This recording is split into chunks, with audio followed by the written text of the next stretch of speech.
Blue Table fans, I'm here with expert lizardman painter Josh. And before I turn this over to him, Josh has painted, no, this isn't the same one, by the way. Josh has painted easily like 12,000 points of lizardmen. Oh, so many in recent points. history. Yeah. I almost said in recent hizardry. Like recent lizardry. So here's the other one. Yes, and they are already packed in the foam. 3 stegodons, couple bastiladons. Some of these I didn't paint. Most of it was the hero. Well, and we're obviously not going to ship them, of course, like that, but they'll have like, tissue in them. Okay, but we are going to make a video showing the client how everything goes together. Mm-hmm. This is foam that the client sent, so we got to figure it all out. I think the pterodons are supposed to go in here. That's what but they I was don't fit. thinking. Yeah, but the wings are pinned. I don't know. Yeah. So you painted 2 huge lizardman armies. Yes. Okay, so take it away. Tell me your impressions and. Honestly, what I love about lizardmen is that they're so different. I mean, I painted a lava lizard and then a jungle lizard, like deep greens, no metallics. These had a lot of gold on them. So I mean, even though it was the same race, it really felt like 2 totally different. Different armies. I mean, they were pretty different. It's like painting Eldar and Necron. It was both of them were pretty unique, but it was awesome. I mean, love lizardmen. I've got I don't know if you had mentioned before. I have quite a bit. Maybe I don't know. Maybe not quite this much, but around that much lizardmen. You have a lot. And I've gone through all kinds of schemes on mine. I've done black and yellow like the Gila monsters. I've done the typical blue. I've done blue and green, blue and red, and I mean they're just fun. You can do all kinds of colors.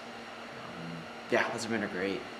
That's fantastic. So just for the fans, because we're going to do a video just for the client. Let's take a look at what you've done since the last time we presented this. Yeah. Well, first off, you set it all up. Yes. To see how insanely huge this thing is. Yeah. And by the way, as a side note, people still playing? Yeah. Use your transitive verbs, Sean. Is that what they're called? You should know this. People are playing 8th edition. Yep. They're still doing that. There's enclaves of that. Because I ask people, they say, hey, can I get a quote or advice on a whatever army, an empire army? And I got to ask them, I'm like, well, what rule set are you using? It makes a huge difference, and I'm getting kind of like all over the board, and a lot of people I just like the models. I don't know what I'm going to play. So I'm, of course, Age of Sigmar is where it's at, don't let people tell you otherwise. I actually still play 8th edition with some of my buddies. Ah, there it is. I was trying to rope Josh in for some AOS, but he's not doing for it. both. Okay, so talk about the Dread Saurian, because this is done now. Oh yeah, he was awesome. Actually, so it took me a while to get the scars down. I'm pretty happy with the way they turned out now. Wait, can you hold on a second? Yes. I'm sorry. I want to do a different video just for this guy. Okay. Yeah. Okay, so talk to me about the floor is yours. I'm going to shut up now. Talk to me about anything.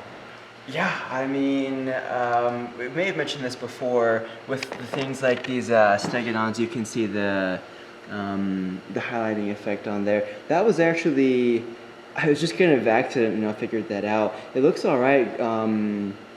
Nice trick is going diagonally. You kind of do these streaks almost. You really have to control how wet and dry your dry brush is. But yeah, you kind of. Well, this is like wet blended, really. I mean. Yeah. And you added this foliage. Here. Yes. Yep. That was just the typical, grass stuff that you put on the bases, and I just But I love it. It makes. I mean, you could base a whole army, and have that kind of be the thing that's going on. Sure. Yeah. This overgrown stone type of stuff. Yeah, I mean, not too hard to do for people who want to do it themselves. Fairly easy. Just stick on the Elmer's glue and sprinkle it on. I love this. He's got little trailer things. Yeah. Okay, that's cool. Yeah, I mean, they're so again, their jungle theme.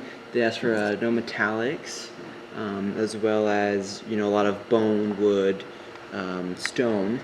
And so that's kind of the thing. And I actually really enjoyed that. I think I like it better on the Lizardman than metallics. I'm not positive. I gotta tell you, I am sold on this way of doing Lizardmen. I would totally do it this way. I mean, it gives them, like when you look at it all together, it gives like this feel to it. It does, yeah. And now that I'm looking at this Bastillodon again, and apparently you spent a ton of time on this. I did. Is like the wood ring effects.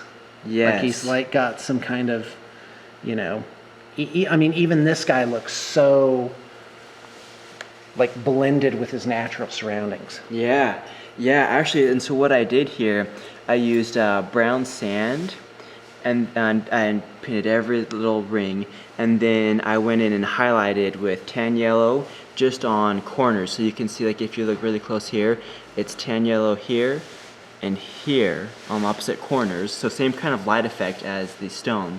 And then I highlighted again with dark sand on top of the tan yellow.